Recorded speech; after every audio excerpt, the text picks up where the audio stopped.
Morning class, welcome to your daily current affairs on paper Hindu. So ee roju important articles evaithe unnayo chuseddam.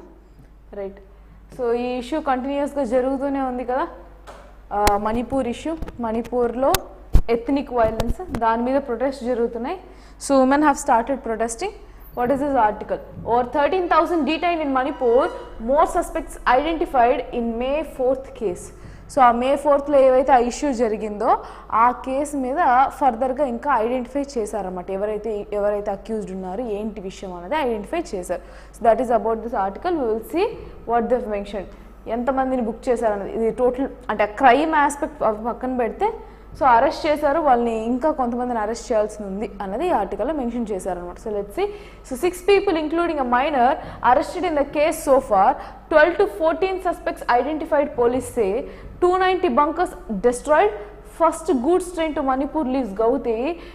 Easing supply to valley. So supply chain issue రాకుండా అది manage చేస్తున్నారు. అది పక్కన పెడితే 290 bunkers ఎవరైతే వీళ్ళు ఇలీగల్గా టీమ్గా form అయిపోయి ఉంటారు కదా వాళ్ళందరినీ కూడా డెస్ట్రాయ్ చేయడం జరిగింది.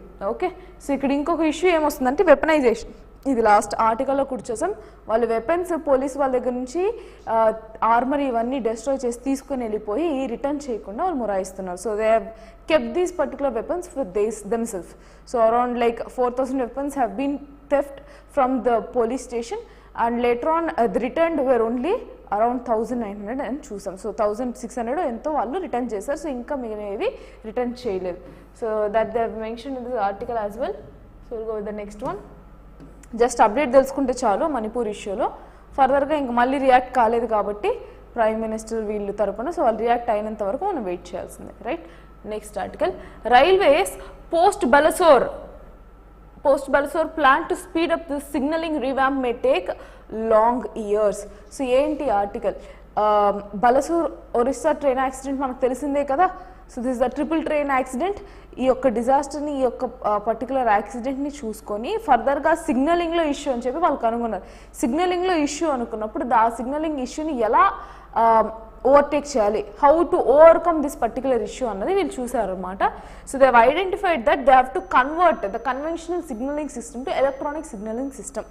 Okay, so far 40% of the trains signaling systems existing have been turned out into electronic. అంటే ఉన్న 100% ట్రైన్స్ తీసుకున్నట్లయితే అందులో 40% ఆల్రెడీ ఎలక్ట్రానిక్గా కన్వర్ట్ చేశారు, ఎలక్ట్రానిక్ సిగ్నల్ సిస్టమ్ లాగా. సో ఇప్పుడు ఏం చేస్తున్నారు, మిగిలిన 60%ని కూడా టార్గెట్ పెట్టుకున్నారు. సో విల్ సి నెక్స్ట్ 6 yearsలో ఆ పర్టికులర్ అన్ని ట్రైన్స్ని ఎలక్ట్రానిక్ సిగ్నలింగ్ యూజ్ చేసి మార్చాలి, ఎలక్ట్రానిక్ సిగ్నల్స్కి చేంజ్ చేయాలి అన్నది ఆ పర్టికులర్ ఆర్టికల్ అనమాట. That is what they put a target upon.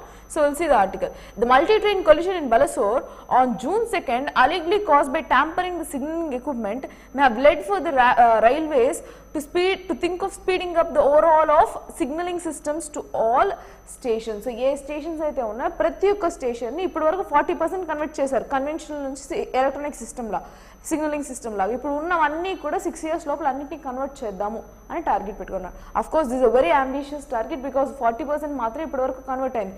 Within 6 years అన్ని కన్వర్ట్ అవ్వడం అనేది highly impossible task as per their report, but still they are trying to achieve this particular ambitious target. Right.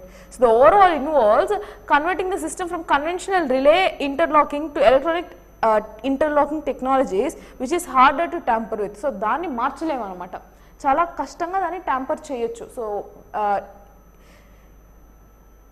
Usage మార్చే విధానంలో చాలా తక్కువగా దీన్ని changes చేసే విధానం ఉందన్నమాట. If you can take Balasore incident, it is clearly because of this mismanagement regarding electronics signalling system అనమాట. అదే ఎలక్ట్రానిక్గానే మారిందంటే అది చాలా తక్కువ జరిగే అవకాశం ఉన్నది. సో దానివల్ల అన్నింటినీ మార్చేద్దాము అన్నది ఈ ఆర్టికల్ సారాంశం. So that is what they have mention. And ఎన్ని స్టేషన్స్ ఉన్నాయి టోటల్? 7,325 స్టేషన్స్లో ఓన్లీ 40% మాత్రమే చేంజ్ అయింది electronic signalling system. And now what they are trying to do, to convert every other leftover railway stations to the modern technology. Okay, so yes, that is what they have mentioned in this article. We will go with the next.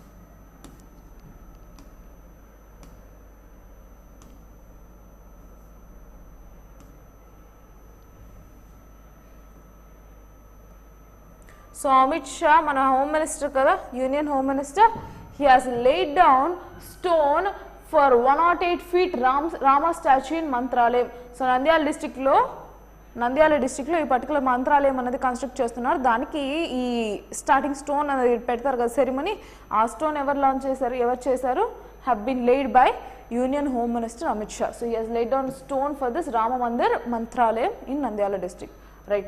So Union Home Minister Amit Shah on Sunday laid the foundation stone in virtual mode for what it is claimed to be the country's tallest statue of Sri Rama coming up at Mantralayam at Nandyala district. So Nandyala district lo ee particular Rama statue ni construct chestunaru Mantralayam, and this will be the country's tallest statue anamata. Country lone tallest statue avutadi. Enta feet? 108 feet, 108 అడుగులు. Right. Next. So enta crore budget? 300 crore project అనమాట. అంత crore project budget అనమాట. దీనికి 10 acre plot తీసుకొని చేస్తున్నారు. Unit ను ఎప్పుడైనా సరే ఇలా కంట్రీస్లో టాలెస్ట్, కంట్రీస్లో బిగ్గెస్ట్ అనుకున్నప్పుడు ప్రెస్టీజియస్ ప్రాజెక్ట్స్ కదా, you need to know about it. And అది మన స్టేట్లో జరుగుతుంది కాబట్టి we need to be aware of it. వర్చువల్గా ఆయన దాన్ని స్టార్ట్ చేశారు. Next, Jagan to lay stone for construction of houses for EWS category today. So ఈ EWS category economically weaker sections ఎవరైతే ఉన్నారో వాళ్ళ కోసము పక్కా ఇల్లు, సొంత ఇల్లు కట్టిస్తున్నారు కదా గవర్నమెంట్, దానికోసం ఫౌండేషన్ స్టోన్ అన్నది జగన్మోహన్ రెడ్డి గారు ఈరోజు చేయబోతున్నారు. So there have been some allegations on this not to proceed, but yeah, our particular chief minister have started laying down the stone. So Andhra Pradesh Housing Corporation, apex body anamata, Andhra Pradesh Housing Corporation will construct houses and create infrastructure in layouts for the cost of enta budget 1829.57 crores is the budget, and construction of 45 social infrastructure facilities as part of the project. So ee project paranga 45 constructions, infrastructure, social infrastructure adi pakkana pedte 1829.57 crore budget anamata. Right. So Chief Minister Y.S. Jaganmohan Reddy will lay the foundation stone for construction of 50,793 houses at Krishnapalam village in the capital region Development Authority limits on Monday. So ekkada jarugutundi? Vijayawada Krishnapalam village daggara idi construction jarugutundi. Right. So Andhra Pradesh Housing Corporation will construct the houses and create necessary infrastructure in the EWS layout at a cost of 1829.57 crore. So inta annadi amount, ee amount based, ee budget based vallu launch చేస్తున్నారు ఈ project. ఎవరికి? EWS వాళ్ళకి పక్కా సొంత ఇల్లు కట్టిస్తున్నారు. That you need to know. Social infrastructure అంటే ఏంటి లేదండి, దాంతోపాటు హాస్టల్ ఫెసిలిటీ, ఎడ్యుకేషన్ అంటే స్కూల్స్, ఇవన్నీ కలిపితే సోషల్ ఇన్ఫ్రాస్ట్రక్చర్, రోడ్స్, రైల్వేస్ అన్నీ అనమాట. Right. So yes, that is about this article. We'll go with some other one. So మన స్టేట్కి ఒక మేజర్ క్రిటిసిజం ఒకటి ఉందండి. ఏంటి అంటే వెల్ఫేర్ స్కీమ్స్ మీద మన చీఫ్ మినిస్టర్ పెట్టినంత డెవలప్మెంటల్ స్కీమ్స్కి పెట్టట్లేదు అన్నది మేజర్ క్రిటిసిజం. ఒక గవర్నమెంట్ వచ్చినప్పుడు ఆ గవర్నమెంట్ యొక్క పాజిటివ్ ఎండ్స్ తెలియాలి, నెగిటివ్ ఎండ్స్ తెలియాలన్నమాట. Like what are the criticism and how you have to balance out your answer when someone has asked you with. Okay, so ఒక question అడిగినప్పుడు కానీ how to balance the criticism అన్నది తెలియాలి.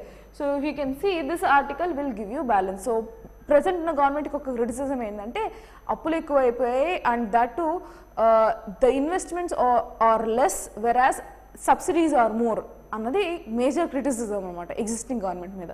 So దానికి counter ఈ article use అవుతుంది. What is this article about? Quantum leap in FDI flow in to state during 22-23. So 22-23 physical year consider చేసినప్పుడు చాలా హ్యూజ్గా చేంజెస్ కనపడింది. దేనిలో? ఎఫ్డిఐలో, ఫారిన్ డైరెక్ట్ ఇన్వెస్ట్మెంట్లో హ్యూజ్ చేంజెస్ కనపడింది.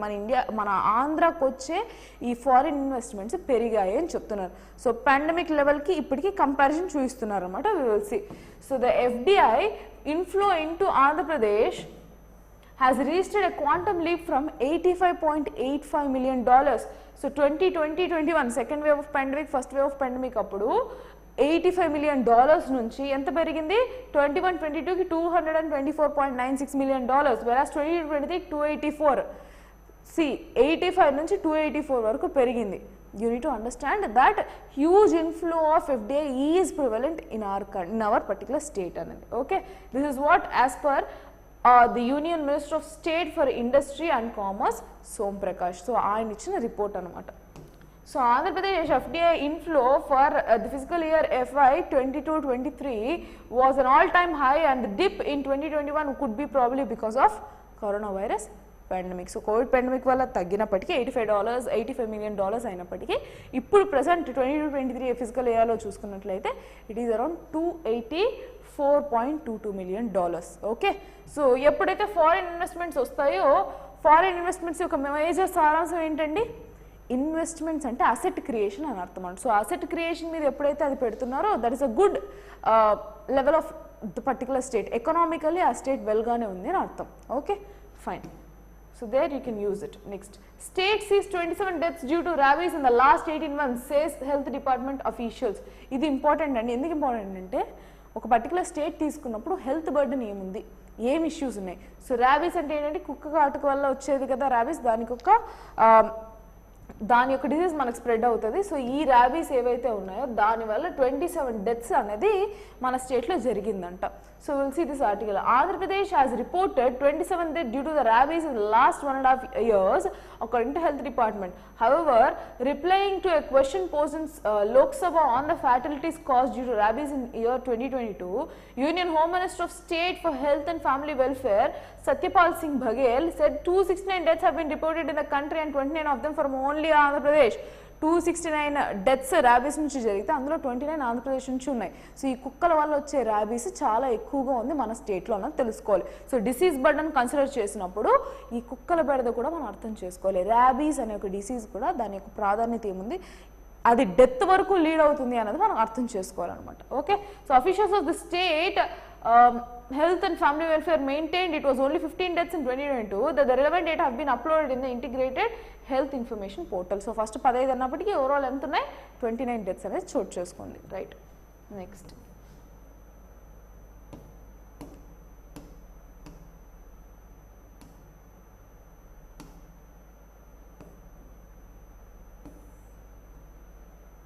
NIA files charge sheets against 9 accused linked to BK and Khalistan Tiger Force. So ఈ Khalistan moment ఏవైతే వీటికి జరుగుతాయో పంజాబ్ సైడ్ కదా ఈ ఇష్యూస్ అన్ని మనకు పంజాబ్ సైడ్ ఎక్కువ ఉన్నాయి. So what is this about? NIA on Saturday filed charge sheet against 3 listed individual terrorists. Just a second.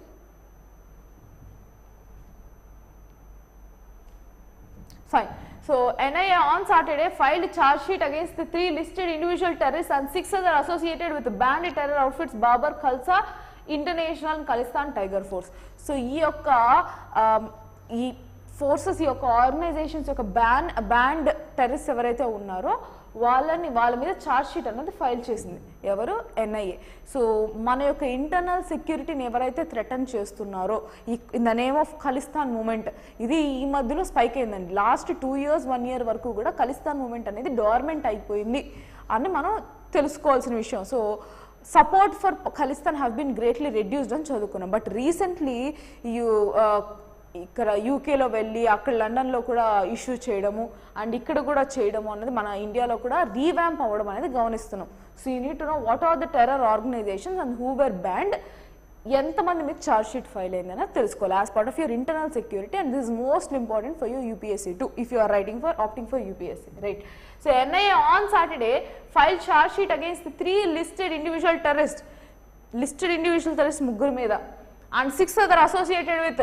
So ముగ్గురు టెర్రరిస్ట్ పేరు బ్యాన్ పెట్టిన వాళ్ళ మీద బ్యాన్, నెక్స్ట్ ఇంకొకరి మీద ఎవరి మీద charge sheet, next 6 others from associated terrorist అనమాట. రైట్, సో అసోసియేటెడ్ టెర్రరిస్ట్ వీళ్ళందరి మీద అయితే NIA వచ్చి ఛార్జ్ షీట్ ఫైల్ చేసింది. Right, among those arraigned are alleged gangsters turned terrorist, drug smugglers and supplies. So ఇండియాకున్న ఇప్పుడు మేజర్గా కనపడిన ఇష్యూస్లో one of the major issue ఏంటంటే నార్కో టెర్రరిజం అనమాట.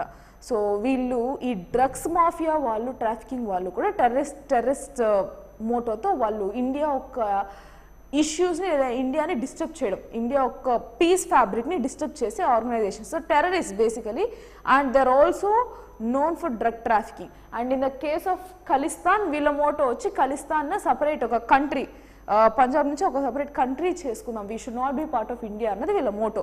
దాని మీద చేసే ప్రయత్నంలో ఎవరైతే ఉన్నారో వాళ్ళ మీద ప్రజెంట్ 6 మెంబర్స్ మీద అండ్ ప్లస్ 3 లిస్టెడ్ టెర్రరిస్ట్ల మీద ఎన్ఐఏ వచ్చి ఛార్జ్ షీట్ ఫైల్ చేసింది అనమాట. అండ్ వాళ్ళెవరు? Gangsters and terrorist, drug smugglers and suppliers. It is alleged that Harvinder Singh Sandhu alias అంటే వీళ్ళ నేమ్స్ ఇచ్చారండి, నేమ్స్ పక్కన పెడితే from where they have created their own networks and operatives, they close contacts with drug smugglers, చెప్పాను కదా narco terrorism, so close with drug smugglers and pro Khalistan operatives in Pakistan and in other countries. So వీళ్ళకి Pakistan and other కంట్రీస్తో పాటు సంబంధం ఉంది ఇండియాలో Khalistan మూవ్మెంట్కి plus drug ట్రాఫికింగ్కి చేయడానికి. అలాంటి వాళ్ళ మీద ఛార్జ్ షీట్ అనేది ఫైల్ చేశారు. Right, so that is about this article.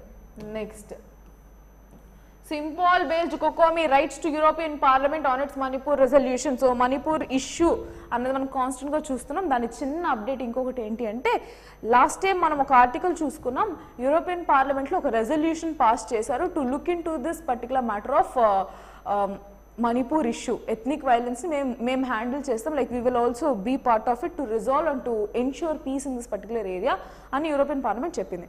But India disobeyed and stating that this is completely our own internal issue, you have no rights to involve into us అని direct గా చెప్పేసింది. Like we don't need your support to establish piece in this particular area. However recently because of this women related issues, so women మీద ఎప్పుడైతే ethnic violence వల్ల crimes అనేది start అయిందో, and that to this issue have happened in May and it got the lime light this month, in this week particularly. So the world is looking up to India on how they will solve this particular issue. So andukosam ani cheppi when everyone are looking at, these people from COCOMI అనేది one of the civil society అని మనం చూసుకున్నాం, pressure group. So what they are trying to do, they are trying to internationalize the issue. So వీళ్ళు ఏం చెప్పారు, European పార్లమెంట్కి thanks చెప్తూ మీరు దీన్ని రిజల్యూట్ చేసిందని మేము హ్యాపీగా ఉన్నాం, we need your support to resolve this particular issue అని COCOMI వాళ్ళని కన్సల్ట్ అయింది. But this is not going to happen from foreign areas. India will never encourage foreign people to come into its own internal security, because coming and threatening its own internal security or its sovereignty. We have already faced this issue once with Britishers and we are never going to return to the same situation again. So definitely ee issue anadi maname resolve chesukodam anedi jarugutadi, right?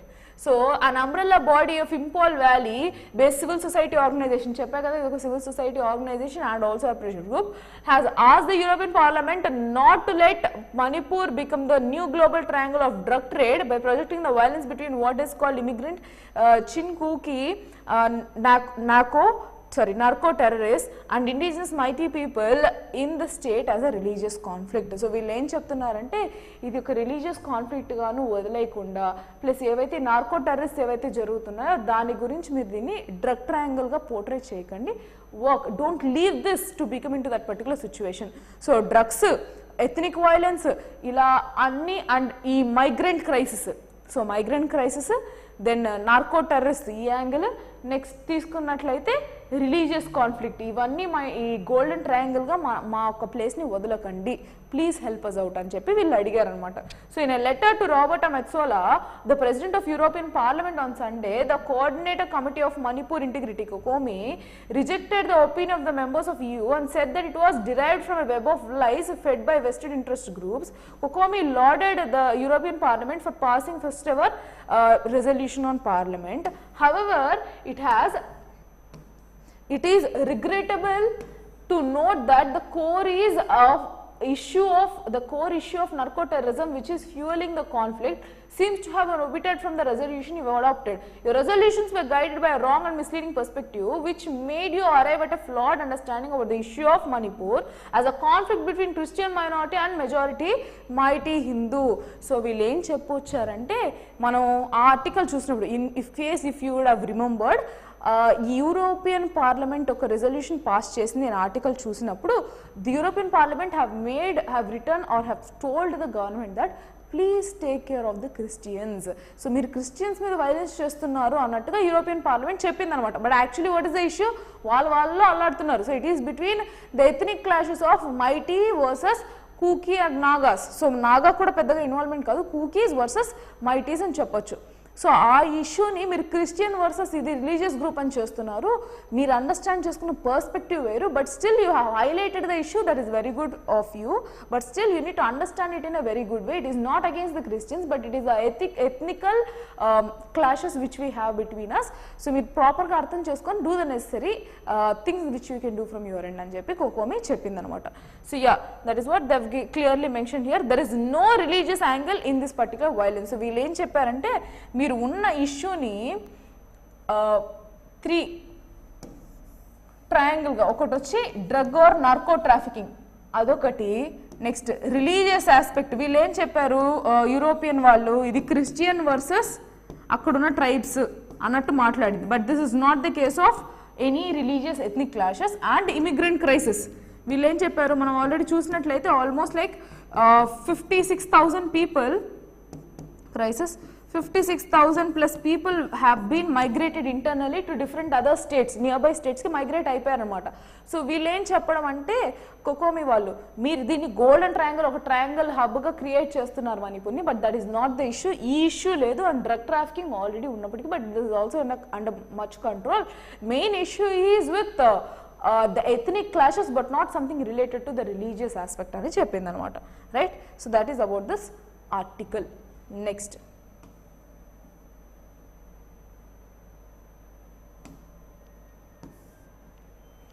Japanese foreign minister to visit India this week discusses vision for global south. So global south and మనం already చూసుకున్నాం. Global south are those countries which are not divided based on the geographical area, but because of their common aspirations and developmental criteria. So global north అనేది almost elite sections of the countries. Even Australia is in, comes under the global north. USA, Europe, ఇవన్నీ కూడా global north countries కింద వస్తాయి. అంటే they are already well developed. And the third world countries which have got independence at the very late stage post the northern countries, ఈ countries including India, China, ఇవన్నీ northern హెమిస్ఫియర్లో ఉన్నప్పటికీ వీటినన్నింటినీ global south countries అని అంటారు. So Japanese is going to visit India this week, వాళ్ళ foreign minister. So will see what are their updates.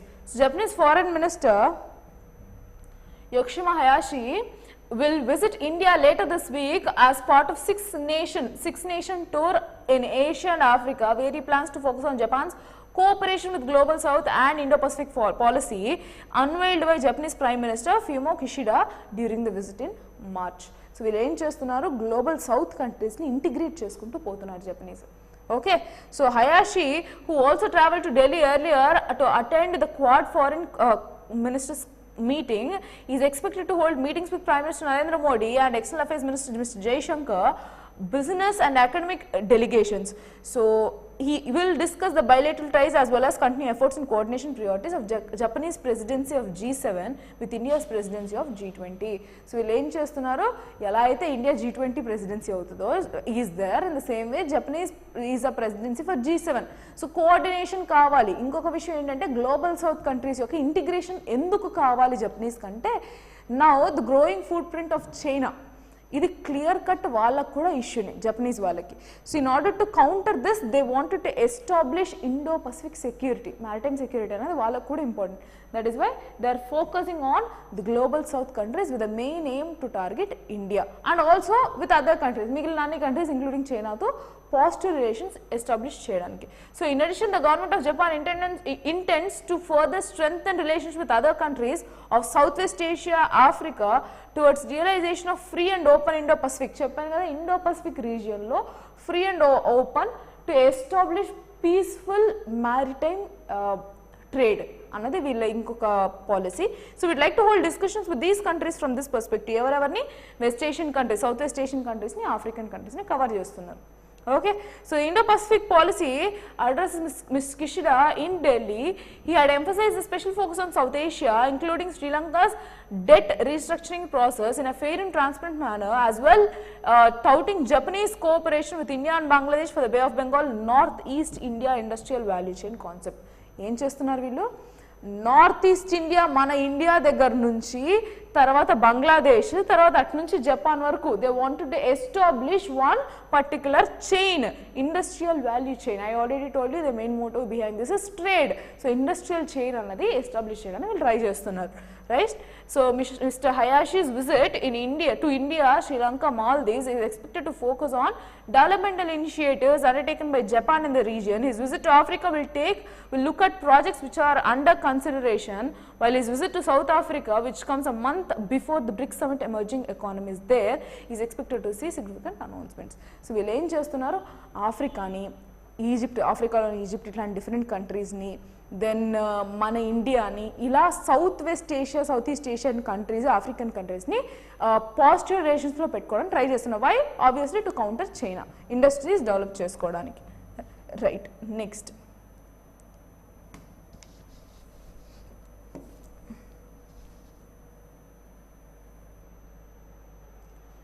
Land slip జరిగిందండి మహారాష్ట్రలో, ఇన్ పూణే. సో అక్కడ మాన్సూన్ హిట్ కదా, so this is monsoon time for them. Huge rainfall, land slip అన్నది జరిగింది. Almost 75 people are still untraced. ఇంకా వాళ్ళు already 27 people died and 12 women and 4 children were there, and still 75 people have been gone missing right now. So ఈ land slip అన్నది జరిగింది కాబట్టి landslip అంటే ఏంటి అనేది తెలుసుకోండి. How the disaster management team is working there. So NDRF, SDRF ఉంటుంది కదా. So the several parts of Maharashtra being battered by incessant downpour. So incessant downpour అంటే వర్షపాతం, అనుకోని విధంగా ఎక్కువ వర్షపాతం వల్ల mister Devendra Fadnavis on Sunday said that the state government was fully alert of the combat problems triggered by the rain. He told press persons in Nagpur that some parts of the state have received average rainfall of 50 to 20 days in a matter of just 2 or 3 days. ఒక 20 days 15 daysకి సరిపడా average rainfall ఎంతైతే ఉంటుందో అవన్నీ కలిపి 2-3 రోజుల్లో పడిందంట. So that shows కదా ఎంత impact వాళ్ళకు ఉంది అని. అందుకే ల్యాండ్ స్లిప్స్ జరిగాయి. So rescue teams, NDRF which is national disaster response force, and the SDRF counterpart కదా అది, being swiftly deployed and when required as per the weather alerts being given by the administration by IMD. So వాళ్ళు ఇచ్చిన report ప్రకారం ఏ areas అయితే worst hit అని వాళ్ళు చెప్తారో ఆ ఏరియాస్కి వీళ్ళు ఆల్రెడీ ట్రూప్స్ పంపించి ఈ డిజాస్టర్ రిడక్షన్ కోసము, మిటిగేషన్ కోసం స్టెప్స్ తీసుకుంటున్నారు. And to do post disaster steps, to take post disaster steps అనమాట. Very heavy showers are forecasted. So that is about this article. Just go through this. Next, landslip అన్నది జరిగిందని తెలుసుకోండి. That's all. See if there is any other article pending. Yes. So the climate targets are becoming outdated. India needs soon. So ఇది ఒక type of perspective మాత్రమే, different perspectives తెలుసుకోవాలి కాబట్టి will see this article. So the target of the Paris agreement. So Paris agreement అంటే 2015 agreement. So it's been a while కదా 2015 అంటే. So yes, by next 2 years this will be like 10 years అయిపోతుంది. Fine. So in the Paris target to keep the planet's surface from warming by 2 degrees Celsius by 2100 have been touted as a monumental goal. However, despite negotiations for more than 2 decades, the global carbon emissions have not slowed. Also, the target was not derived scientifically. So వీళ్ళు ఏం చెప్తున్నారంటే ఇంకో perspective, ఈ target ఏదైతే ఉందో 2 degrees కన్నా like 2100 నాటికి 2 degrees కన్నా ఎక్కువ పెరగకూడదు టెంపరేచర్ అన్నది target to compare to pre industrial levels అనమాట. ఈ టార్గెట్ ఏదైతే ఉందో ఇది సైంటిఫికల్ బేసిస్లో చెప్పింది కాదు అన్నది పర్స్పెక్టివ్. అండ్ రెండో థింగ్ ఏంటంటే ఈ గ్లోబల్ కార్బన్ ఎమిషన్స్ తగ్గించండి అని చెప్పి అటు డెవలపింగ్ కంట్రీస్కి ఇటు డెవలప్డ్ కంట్రీస్కి చెప్పినప్పటికీ this has not been significantly reduce. So why to depend on every other country? First let us focus on our country. We should have our own climatic goals alone. Which in par. So ఇవి ఉన్నప్పటికీ కూడా we should have our own approach for climatic change అనేది perspective అనమాట. We'll see with the gist. So the economics Nobel laureate William Nordhaus cautiously noted in 1970s that a warming of 2 degrees Celsius above the pre-industrial level could render the planet warmer than it has ever been in the 100,000 years. So several 100,000 years లో కల్లా ఈ pre-industrial levels లో పెట్టకపోతే చాలా worst scenarios చూస్తారు, witness చేస్తారు అని చెప్పి ఇచ్చిన సిద్ధాంతం అనమాట. So it is not clear whether the earth system models ESMs that scientist use to prepare climatic projections can reliably reproduce the consequence of a world that has warmed by 2 degrees Celsius but at a scale of Indian subcontinent. So Indian subcontinent పరంగా తీసుకున్నప్పుడు ఏ లెవెల్లో పెరుగుతుంది, ఈ యొక్క 2 degrees పెరగడం వల్ల మనకి ఎంత ఇంపాక్ట్ ఉంటుంది. And we already been witnessing the side effects of climatic change, so increased floods, increased untimely rainfall, so prediction అనేది తగ్గుతూ ఉంది క్లైమాటిక్ చేంజ్ వల్ల ఎంత వరకు వస్తుంది రెయిన్ఫాల్ అనేది మనం తెలుసుకోలేకపోతున్నాం, right. So India should continue and ongoing harsh weather conditions కూడా క్లైమాటిక్ కండిషన్ యొక్క ఇంపాక్టే. So India should continue its leadership role by demanding the community centre on the UN intergovernmental panel on climatic change to be prepared to improve their projections that quantify impacts at local scale. So వీళ్ళు ఏం చెప్తున్నారంటే let India develop a new model where UNFC UN intergovernmental panel on climate change కి మనమే ఇద్దాం suggestions, let us give them suggestions on a local basis to solve this particular climatic change. ఈ carbon emissions అనేది తగ్గించి climatic change యొక్క mitigation steps why not we create a new one అన్నది perspective. So we'll go with the gist then. We'll see this and then we can end. The 1.5 degrees Celsius warming target has received considerable press along with the El Nino this year. So ఈ year ఎల్ నినోతో compare చేసుకుని ఖచ్చితంగా కనబడుతుంది worst situations అనేది ఇండియాకి prevalent అవుతుంది because of the ongoing climatic change అన్నది. So the reports claim that the planet could soon cross this temperature threshold due to its natural climate phenomena. So ఇంకొక perspective ఏంటంటే మనం ఈ target 2 degrees అని పెట్టుకున్నప్పటికీ natural ఫినామినాలోనే అది మారచ్చు.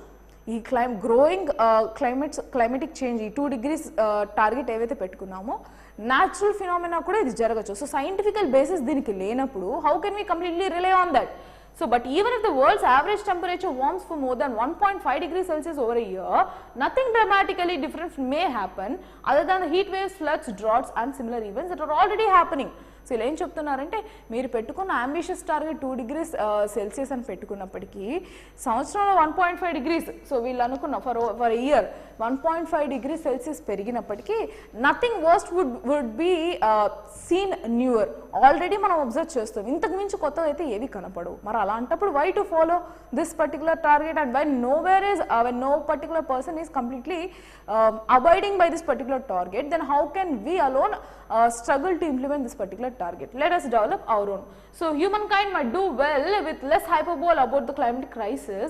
It is a very serious challenge today, yes, but constant drumbeat of alarmist messages may only exacerbate the climate anxiety and leave people feeling helpless, especially the younger ones who should be dreaming about saving the planet or space travel instead. So వీళ్ళు ఏమనుకుంటున్నారు, ఇలా మీరు ambitious target పెట్టడం వల్ల జనాలు వేరే particular ప్లానెట్లో బతకడము లేదంటే climate change mitigation అని చెప్పి భయపడడము తప్పనిచ్చి చేంజెస్ ఏం పెద్దగా కనపడట్లేదు అన్నది వీళ్ళ థాట్ అనమాట, right. So yes, so more importantly what India should do in front. So more importantly India should continue its leadership by demanding IPCC local స్కేల్స్లో మీరు ఇవ్వండి, టార్గెట్స్ ఇవ్వండి, చేంజెస్ చెప్పండి అని మనం అడగాలి. And IPCC and India must also track climatic change and its consequences continuously at the socially relevant time scale for a few years. So ambitious target 2 degrees 2100కి అని చెప్పడం బదులు టార్గెట్ పెట్టుకోండి, ట్రాక్ చేయండి ఎంతవరకు ఉంది, ఎఫిషియెంట్గా, ట్రాన్స్పరెంట్గా. There is a real threat here of India agreeing to colonize the future with the imperfect models and unrealistic scenarios, especially when the paths to certain outcomes are based on technical and economic feasibilities and dubious concepts like negative emission technologies. So negative emission technologies ki ilanti vaatiki priority ivvali. The country must consider non-marketing goods such as equity, well-being, biodiversity more deliberately. Andike kada manam green economy ila green infrastructure anadi focus chestunam. So as things stand today, reducing emissions as a paradigm for tackling climate change has essentially failed. Decarbonizing the system is more likely to save us from ourselves. So use chesedaniki another alternative sources ana chusko, like renewable sources. That is when we upgrade ourselves another point anamata. India can cash in on these opportunities and grow its economy by focusing on green technologies and decarbonize the future. And currently we are going in this particular path itself. Okay, opinion based article. So yeah, next. So this is the last article, I guess. Mana India vallu entamandi citizenship ni renounce chesaru. So who gave up citizenship in only 2023? This 7th month andi. July నాటికి ఎంతమంది renounce చేశారు? 87,000 people renounce చేశారు. So వేరే countries యొక్క citizenship పొందో లేదంటే ఈ illegal migrant, mostly it is not illegal migrants. So legal basis renounce చేసింది 87,000 people. And అదే 2011 నుంచి చూసుకున్నట్లయితే 17.5 lakh people have renounced Indian citizenship. People are migrating to other countries.